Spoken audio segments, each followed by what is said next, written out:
very much, Tim, and it's kind of a good segue to go from Kristina and the really fundamentally important work in reforming the planning system so that it actually helps public and affordable housing, and to talk a little bit about where it all began. So in Australia it began in Gatfield, I think probably the first public housing estate in your electorate. Gatfield's a public housing estate that probably is the best looking public housing estate in the country in my view. And it's that way because it was actually designed by the head of the Royal Botanic Gardens. So it was part of this Garden City movement that came out of England by a book by Ebenezer Howard called Garden Cities of Tomorrow, and it was designed on all those principles. And it still looks great today, it functions well. And unfortunately, over the years, I think public housing did lose its way. Over in New York, Fiorello LaGuardia, the mayor of New York City, the Jewish mayor of New York City with an Italian surname from the Lower East Side, he joined up with Eleanor Roosevelt, and they had the very first public housing projects in the United States built in Manhattan. And the reason he really was behind it was, yes, people needed housing, but he was behind it because he knew that all of those Italian and Jewish immigrants living in the Lower East Side needed a job in the middle of the Depression. And that's why one of the first acts of public housing in the United States was actually a stimulus program. And kind of relates a little bit to what's happening in New South Wales now with the RUD money coming through from January to this state to build new public housing. I guess the main points I want to make is that I think public housing did lose its way. It was built for a range of people. It had diversity.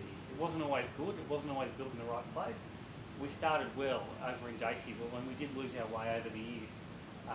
Public housing was a larger percentage of total housing back in the 50s and 60s, and it actually helped a much broader range of people.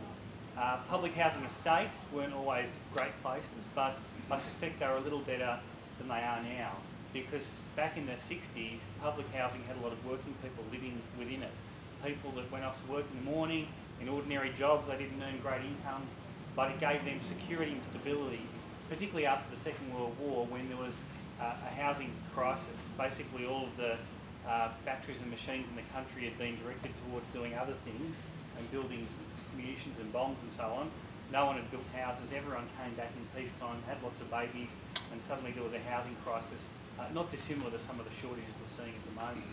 And as a result of that, in response to that, governments of the day, particularly Labor governments, and chiefly some of the first Commonwealth State Housing Agreement just after the Second World War, a lot of money was flowing then into public housing. And public housing estates were often, well, initially were built in good places, good locations, close to shops, jobs, opportunities, and progressively government started moving them out to cheap land on the edge of cities, in the southwest, in places that didn't have jobs. Jobs were going to come, there was going to be great industry out in the southwest. It didn't quite get there. Some of it's getting there now, not as much as people out in the southwest actually need.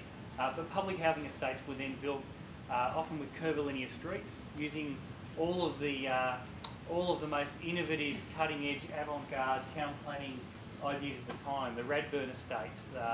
And unfortunately, it wasn't such a good thing to use public housing as a test tube for town planning ideas, because it did lead to estates that were so separated from the economy of the city that we live in that people couldn't access jobs, they couldn't access buses, they couldn't access local shops because retail couldn't exist. And the next thing that happened was governments thought we should be fair, and we all want to be fair, and they thought we've got a limited resource, a limited amount of stock called public housing that's funded. Who should go in that public housing? Let's be fair and only allow those people that are the most disadvantaged in our community.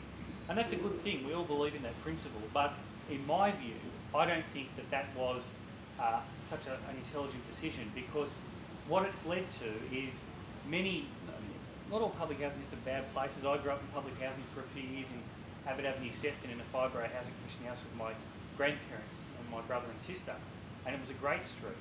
People mowed their lawns, they clipped their hedges, very proud little street. We didn't feel that we were segregated or isolated or in any way not part of the mainstream of what everyone else was involved in.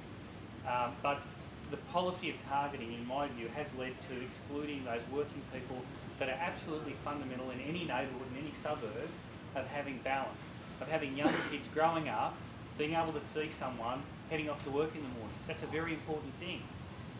it's very important that young kids that are at school have good role models, and that there's some peer group pressure for them to head off to TAFE to learn a trade, or to go to university, or to somehow have aspirations about their career and their abilities so they can make a contribution in life. But in some public housing estates, in some public housing areas, things have become so narrow, so isolated, the disadvantage is so overwhelming that there is no social capital.